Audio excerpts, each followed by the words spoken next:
The other thing from that same study that caught my attention was, so out of the 1,000 people that this graduate surveyed, only 47% of the students getting ready to graduate, hadn't graduated yet, they're getting ready to graduate, were not very hopeful at all about finding a job within their scope of their degree.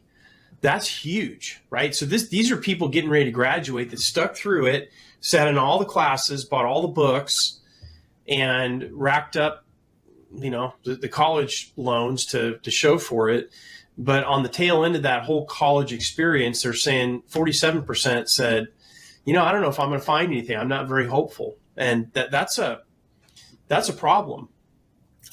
Well, and I think that goes back to the bottom line in a lot of these colleges that, in order for them to grow by 7.5% over a period of time in the number of bachelor degrees that they have awarded, you had to come out with something that was easier for a lot of students to be able to get a bachelor's degree. So you came out with degree programs that aren't going to lead to anything, except I have a 4-year degree from ABC College that says I went to college for 4 years. Well, what's your degree in? Well, it's, animal husbandry or the sex life of the tsetse fly or something like that. It's not something that you're going to readily find any kind of a career in quickly in any kind. Whereas in skilled trades, you turn out and go right into, you go to work. Because a lot of times you get paid while you're going to school. Well, the apprenticeship programs, you get paid all the way through them. Yes. Right. And right. Some other areas the same way when you go through skilled trade training. Some of the skill schools and some of the skilled trades don't have formal apprenticeship programs, but they still lead to, and they have you placed with an employer before you ever get out. You're working with them as an intern and learning the business from the inside.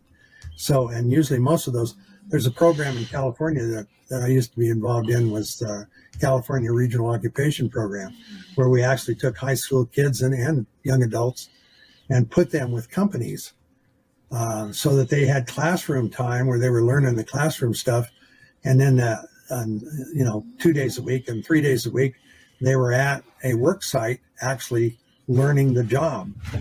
Well, our placement rate was pretty high because almost all of those kids went to work for whoever they were placed with, because they had a chance to train them for nothing. They didn't have to pay them to be there. They were high school kids. They'd have to pay them to be there. And they learned a skill and went right into that trade, whatever it was. So there are programs out there, but they're not pushed. They're not encouraged. They certainly aren't marketed like the old college degree is. And right. And I think that's where the challenge is coming, because colleges said, well, we got to make all of these extra billions of dollars in our endowments and everything. So we're going to come up with all of these 4-year degree programs that really don't lead to anything, but it makes the kid feel better. So they'll have a college degree. They can say they have a college degree, even though it doesn't do anything but send them out the door with 4 more years of some kind of training or education.